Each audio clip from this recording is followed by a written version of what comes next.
Pernahkah engkau merasa sudah lama beribadah, sudah rajin berdoa, sudah sering menyebut nama Allah, tetapi hatimu tetap gelisah, jiwamu masih kosong, dan hidup terasa berjalan tanpa arah yang jelas, seolah ada jarak tak kasat mata antara dirimu dan Tuhan yang kau sembah? Jika ya, mungkin masalahnya bukan pada kurangnya ibadahmu, melainkan karena engkau belum benar-benar mengenal Allah. Sebab mengenal Allah bukan sekadar tahu namanya, bukan sekadar hafal sifatnya, tetapi sebuah perjalanan batin yang pelan-pelan mengubah cara pandang, cara merasa, cara hidup, dan cara kembali kepadanya. Awal mengenal Allah bukanlah peristiwa besar yang selalu disertai cahaya atau suara gaib, melainkan seringkali dimulai dari sebuah kegelisahan sunyi yang muncul di dalam dada ketika dunia tak lagi mampu memberi kepuasan sejati.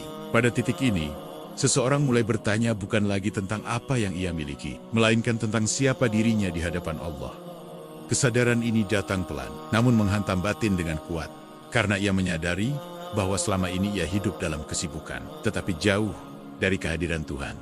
Makrifatullah bermula saat hijab kesombongan diri mulai retak, saat hati mengakui dengan jujur bahwa tanpa Allah, dirinya hanyalah makhluk lemah yang tak memiliki apa-apa. Disinilah tasawuf mengambil peran, bukan sebagai ilmu teori semata, tetapi sebagai jalan penyucian jiwa, agar hati kembali peka terhadap kebenaran ilahi. Seseorang yang baru memulai mengenal Allah biasanya masih membawa banyak beban dunia, ambisi, luka, dan harapan palsu yang ia gantungkan pada makhluk. Namun justru dari beban inilah Allah memanggilnya. Karena hati yang terluka seringkali lebih mudah tunduk daripada hati yang merasa sudah cukup. Pada tahap awal ini, Allah belum dikenal sebagai yang maha dicintai, tetapi lebih sebagai yang maha diperlukan. Manusia mulai berdoa bukan karena rutinitas, melainkan karena kebutuhan yang mendesak dari dalam jiwa. Ia mulai merasakan bahwa ada kekosongan yang tidak bisa diisi oleh harta, jabatan, atau pujian manusia. Kesadaran ini menumbuhkan kerendahan hati, sebuah pintu pertama menuju makrifatullah. Tasawuf mengajarkan bahwa mengenal Allah harus dimulai dengan mengenal diri sendiri, dengan melihat betapa rapuhnya ego, dan betapa seringnya hati berpaling darinya. Seseorang mulai memperhatikan sholatnya, bukan hanya gerakannya, tetapi kehadiran hatinya. Zikir tidak lagi sekadar di lisan, melainkan perlahan turun ke dada. Doa tidak lagi penuh tuntutan, melainkan mulai diiringi kepasrahan. Pada fase ini, air mata sering menjadi bahasa jiwa yang paling jujur. Tangisan bukan karena dunia semata, tetapi karena sadar betapa jauhnya ia selama ini dari Allah. Makrifatullah tidak mengajarkan untuk membenci dunia, tetapi untuk menempatkan dunia di tangan bukan di hati. Hati yang mulai mengenal Allah akan resah ketika terlalu melekat pada selainnya. Ia mulai belajar melepaskan, meski masih tertatih dan sering jatuh bangun. Tasawuf bukan jalan orang suci, melainkan jalan orang yang sadar akan dosanya. Kesadaran akan dosa membuka pintu taubat, dan taubat membuka jalan menuju cahaya. Pada tahap awal ini, Allah sering menguji dengan kegelisahan agar hambanya tidak kembali tertidur dalam kelalaian. Setiap kegelisahan sejatinya adalah panggilan cinta yang tersembunyi. Seseorang yang menjawab panggilan ini akan mulai merasakan bahwa hidup bukan sekadar mencari, tetapi kembali kepada Allah dengan hati yang jujur dan rendah. Ma'rifatullah pada tahap ini belum menghadirkan ketenangan sempurna, tetapi menghadirkan kejujuran yang menyakitkan. Kejujuran untuk mengakui bahwa selama ini ibadahnya sering hampa. Kejujuran untuk mengakui bahwa cintanya lebih banyak tertuju pada dunia. Namun justru dari kejujuran inilah jalan spiritual dimulai. Allah tidak menuntut kesempurnaan di awal, tetapi keikhlasan untuk berjalan. Tasawuf mengajarkan bahwa satu langkah jujur menuju Allah lebih berharga daripada 1000 langkah palsu. Pada fase awal mengenal Allah, seseorang belajar diam, merenung, dan mendengar suara hati. Ia mulai menyadari bahwa Allah selalu dekat, tetapi dirinya yang sering menjauh. Kesadaran ini perlahan mengubah cara pandang terhadap hidup. Masalah tidak lagi dipandang sebagai musibah semata, melainkan sebagai sarana didikan ilahi. Hidup mulai terasa sebagai perjalanan, bukan perlombaan. Dan disinilah benih makrifatullah ditanam, di dalam hati yang mulai sadar, mulai tunduk, dan mulai rindu kepada Allah, meski belum tahu bagaimana cara mencintainya dengan benar. Setelah kesadaran awal mengenal Allah tumbuh di dalam jiwa, perjalanan makrifatullah tidak berhenti pada rasa gelisah dan penyesalan, melainkan bergerak menuju proses yang lebih sunyi dan lebih berat, yaitu membersihkan hati dari segala sesuatu yang menghalangi cahaya ilahi. Tasawuf mengajarkan bahwa hati manusia bagaikan cermin, dan selama cermin itu tertutup, debu nafsu, dosa, dan cinta dunia, maka cahaya Allah tidak akan pernah tampak jelas. Membersihkan hati bukan pekerjaan satu malam, melainkan perjalanan panjang yang menuntut kesabaran, kejujuran, dan keberanian menghadapi diri sendiri. Pada tahap ini, seseorang mulai menyadari bahwa musuh terbesarnya bukanlah setan atau manusia lain, tetapi hawa nafsu yang bersemayam di dalam dirinya. Hati yang kotor seringkali beribadah, tetapi tidak merasakan kehadiran Allah. Ia rajin sholat, tetapi pikirannya berkelana kemana-mana. Ia berzikir, tetapi hatinya sibuk menghitung dunia. Karena itu, pembersihan hati menjadi kunci utama dalam perjalanan tasawuf. Proses ini dimulai dengan muhasabah, yaitu keberanian untuk menghisap diri sebelum dihisap oleh Allah. Seseorang mulai meneliti niatnya, apakah ibadahnya dilakukan untuk Allah atau untuk dipuji manusia. Ia mulai menyadari bahwa ria bisa menyelinap bahkan dalam amal yang paling tampak suci. Tasawuf tidak menghakimi, tetapi membuka mata. Hati yang sedang dibersihkan sering merasa sakit karena ego tidak suka disingkirkan. Kesombongan, dengki, iri, dan cinta berlebihan pada dunia tidak pergi tanpa perlawanan. Namun Allah tidak pernah meninggalkan hambanya yang bersungguh-sungguh. Setiap usaha membersihkan hati selalu disertai pertolongan yang halus. Zikir mulai terasa berbeda, bukan lagi sebagai beban, tetapi sebagai kebutuhan jiwa. Nama Allah yang diulang pelan-pelan menenangkan kegaduhan batin. Air mata kembali mengalir, tetapi kini bukan hanya karena takut, melainkan karena rindu. Hati mulai belajar diam, karena dalam diam itulah kehadiran Allah sering dirasakan. Tasawuf mengajarkan uzlah batin, bukan berarti meninggalkan dunia secara fisik, tetapi memisahkan hati dari keterikatan yang berlebihan. Seseorang tetap bekerja, tetap berkeluarga, tetap hidup di tengah manusia, namun hatinya tidak lagi bergantung pada semua itu. Ia mulai menyandarkan harapannya hanya kepada Allah. Pada fase ini, cobaan sering datang lebih halus. Allah menguji keikhlasan melalui pujian dan keberhasilan. Jika hati tidak bersih, pujian akan menumbuhkan kesombongan. Namun jika hati terjaga, pujian justru melahirkan rasa takut akan hilangnya keikhlasan. Membersihkan hati juga berarti belajar memaafkan, melepaskan dendam, dan merelakan luka. Hati yang dipenuhi dendam adalah hati yang sempit dan gelap. Tasawuf mengajarkan bahwa memaafkan bukan berarti lemah, tetapi berarti membebaskan diri dari belenggu batin. Sedikit demi sedikit, hati yang bersih mulai merasakan kehadiran Allah dalam setiap keadaan. Dalam kesedihan, ia merasa ditemani. Dalam kebahagiaan, ia merasa dijaga. Dalam kesendirian, ia merasa cukup. Inilah tanda bahwa hijab mulai terangkat perlahan. Makrifatullah belum hadir secara sempurna, tetapi sinarnya mulai terasa. Hati menjadi lebih lembut, lebih peka, dan lebih takut menyakiti sesama. Seseorang mulai memahami bahwa mendekat kepada Allah berarti menjauh dari menyakiti makhluknya. Tasawuf tidak hanya membentuk hubungan vertikal, tetapi juga memperhalus akhlak horizontal. Hati yang bersih akan mudah tunduk dalam sholat dan mudah khusyuk dalam doa. Ia tidak lagi tergesa-gesa dalam ibadah, karena ia menikmati kebersamaan dengan Allah. Pada tahap ini, dunia mulai kehilangan daya pikatnya. Bukan karena dunia menjadi buruk, tetapi karena Allah terasa jauh lebih indah. Dan di jalan sunyi pembersihan hati inilah, seorang hamba perlahan melangkah dari sekadar mengenal Allah, menuju merasakan kehadirannya dalam hidupnya. Setelah hati mulai dibersihkan dari debu nafsu dan keterikatan dunia, tasawuf membawa seorang hamba memasuki tahap yang lebih halus, yaitu menghidupkan hati melalui zikir yang sadar dan penuh kehadiran. Zikir pada tahap ini bukan lagi sekadar pengulangan lafaz, tetapi usaha menghadirkan Allah di dalam setiap denyut kesadaran. Nama Allah tidak hanya diucapkan oleh lisan, tetapi mulai bergetar di dalam dada. Seseorang mulai merasakan bahwa zikir adalah napas ruhani yang tanpanya jiwa menjadi sesak. Tasawuf mengajarkan bahwa hati yang hidup adalah hati yang terus mengingat Allah, baik dalam diam maupun dalam aktivitas. Pada fase ini, seorang hamba mulai menyadari bahwa melupakan Allah adalah sumber utama kegelisahan. Setiap kali hati lalai, kegelisahan muncul tanpa sebab yang jelas. Namun ketika zikir kembali dihadirkan, ketenangan turun secara perlahan. Kesadaran ilahi tidak datang dengan paksaan, tetapi dengan kelembutan. Allah tidak memasuki hati yang keras, tetapi hati yang tunduk dan lapang. Zikir yang dilakukan dengan istiqomah perlahan menyingkap hijab antara hamba dan Tuhannya. Seseorang mulai merasakan bahwa Allah selalu bersamanya, bukan hanya di masjid, tetapi juga di pasar, di tempat kerja, dan di ruang-ruang sunyi kehidupannya. Kesadaran ini mengubah cara memandang hidup. Dosa tidak lagi ditinggalkan karena takut neraka semata, tetapi karena malu kepada Allah yang selalu hadir. Ibadah tidak lagi dilakukan karena kewajiban, tetapi karena kerinduan. Tasawuf mengajarkan adab dalam berzikir, yaitu menghadirkan hati, merendahkan diri, dan mengosongkan batin dari selain Allah. Pada tahap ini, zikir sering dilakukan dalam kesunyian. Hamba mulai menikmati saat-saat sendiri bersama Allah. Kesendirian tidak lagi menakutkan, karena ia merasa ditemani oleh Yang Maha Dekat. Hati yang hidup oleh zikir menjadi peka terhadap dosa-dosa kecil yang dulu dianggap biasa. Ucapan menjadi lebih terjaga, pandangan menjadi lebih tertunduk, langkah menjadi lebih hati-hati. Ini bukan karena ia merasa suci, tetapi karena ia takut hatinya kembali gelap. Zikir juga menumbuhkan rasa syukur yang dalam.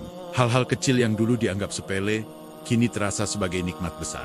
Udara yang dihirup, waktu yang masih diberikan, dan kesempatan untuk bertaubat menjadi karunia yang disadari sepenuhnya. Kesadaran ilahi melahirkan tawakal yang lebih murni. Hamba mulai belajar menyerahkan hasil kepada Allah setelah berusaha. Kecemasan tentang masa depan perlahan berkurang. Bukan karena masalah menghilang, tetapi karena hati yakin bahwa Allah Maha Mengatur. Tasawuf mengajarkan bahwa zikir yang sejati akan melahirkan akhlak yang lembut. Hati menjadi mudah tersentuh oleh penderitaan orang lain. Kesombongan mulai mencair. Keinginan untuk dihormati manusia berkurang. Pada tahap ini, Allah sering memberi ujian berupa kelalaian sesaat. Hati kadang terasa kering dan zikir terasa hambar. Namun tasawuf mengajarkan untuk tetap istiqomah. Karena kekeringan adalah bagian dari proses pendewasaan ruhani. Hamba belajar mencintai Allah tanpa syarat rasa. Ia tetap berzikir meski tidak merasakan manisnya. Inilah tanda kedewasaan spiritual. Kesadaran ilahi yang tumbuh melalui zikir perlahan menuntun hamba menuju pengenalan yang lebih dalam. Makrifatullah mulai terasa bukan sebagai konsep, tetapi sebagai pengalaman batin yang nyata. Hidup bersama Allah menjadi kenyataan, bukan sekadar ungkapan.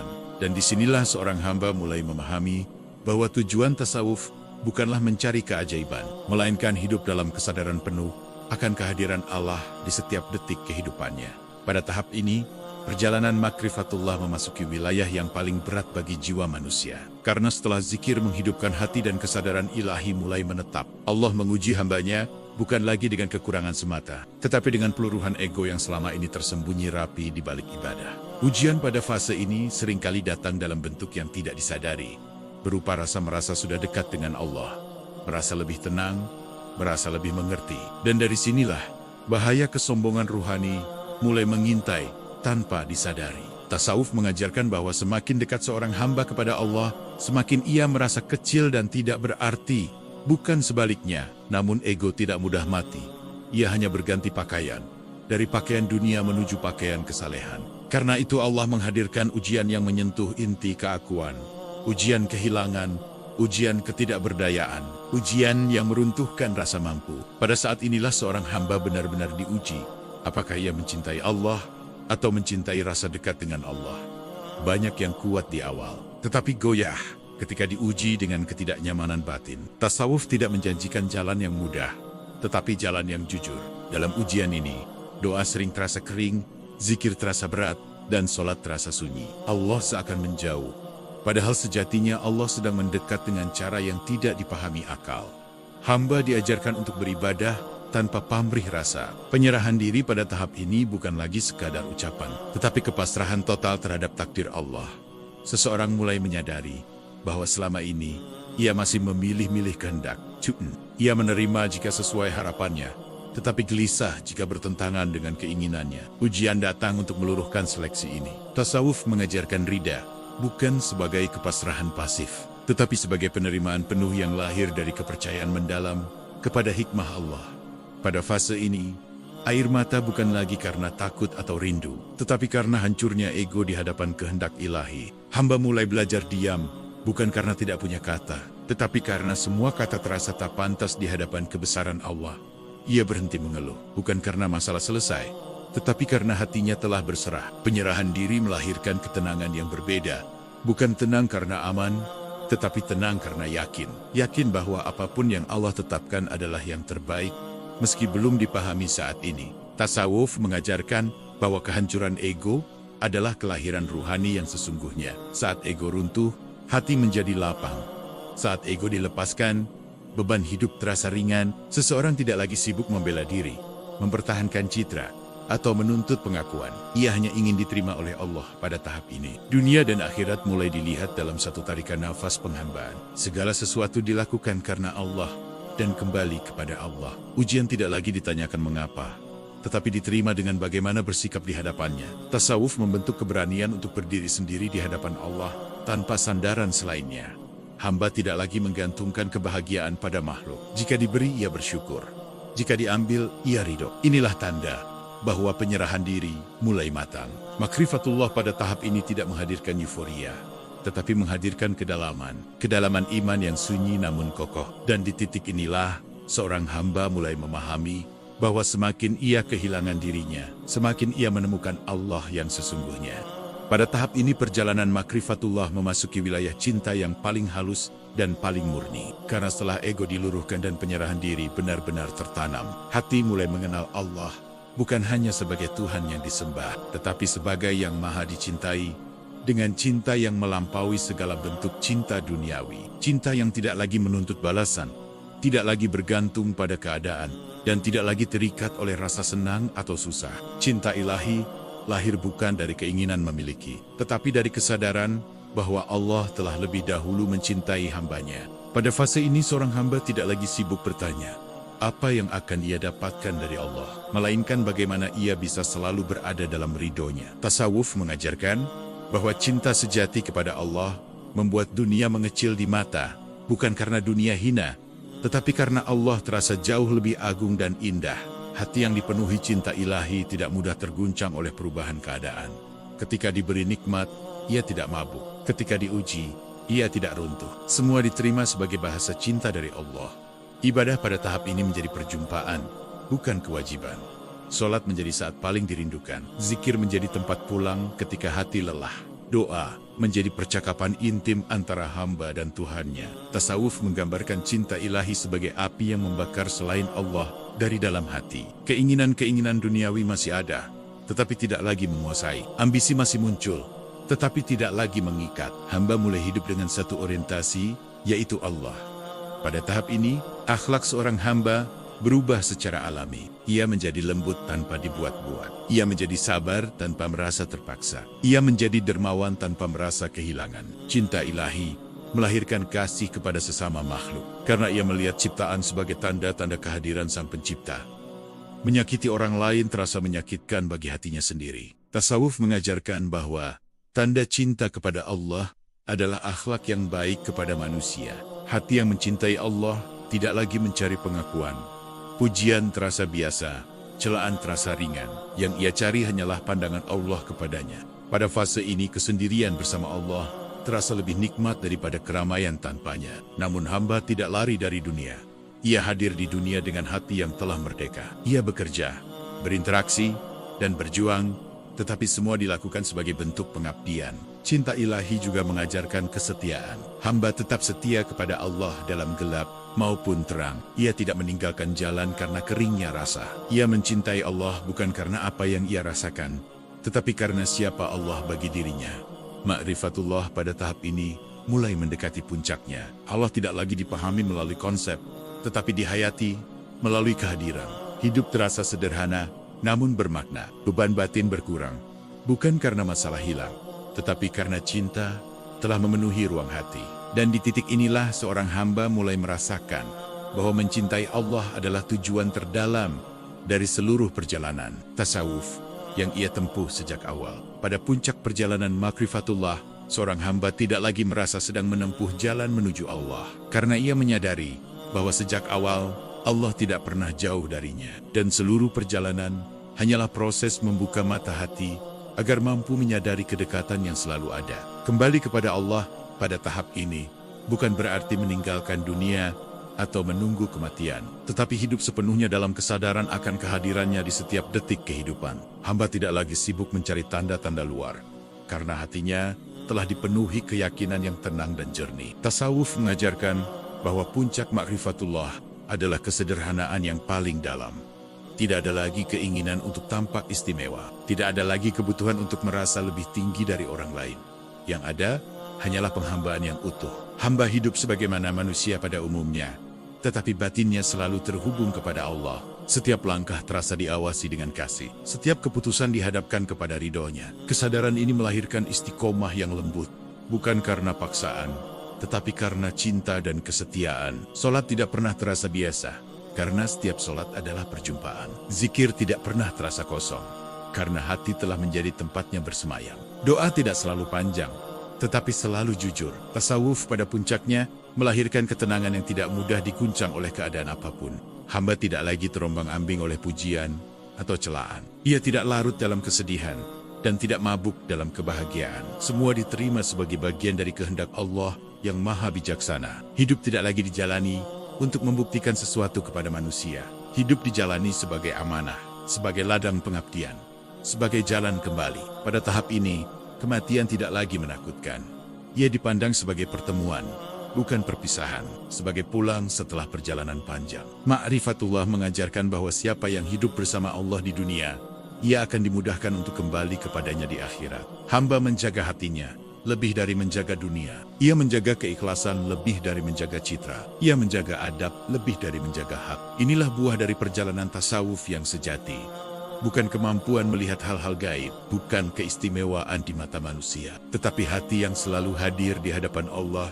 Pada puncak ini, hamba tidak mengklaim telah sampai, karena merasa sampai justru tanda belum sampai. Ia terus berjalan dalam rendah hati, hingga akhir hayat. Ma'rifatullah bukan tujuan yang selesai, tetapi keadaan hidup yang terus dijaga. Dan siapapun yang memulai perjalanan ini dengan kejujuran, akan merasakan bahwa mengenal Allah bukan hanya mengubah cara beribadah, tetapi mengubah cara hidup, cara memandang dunia, dan cara kembali kepadanya dengan hati yang tenang, bersih, dan penuh cinta. Jika perjalanan mengenal Allah ini menyentuh hatimu, biarkan ia tinggal sejenak di dadamu, resapi dalam diam, dan jangan tergesa-gesa untuk melupakannya, karena makrifatullah bukan tentang cepat sampai, tetapi tentang setia berjalan.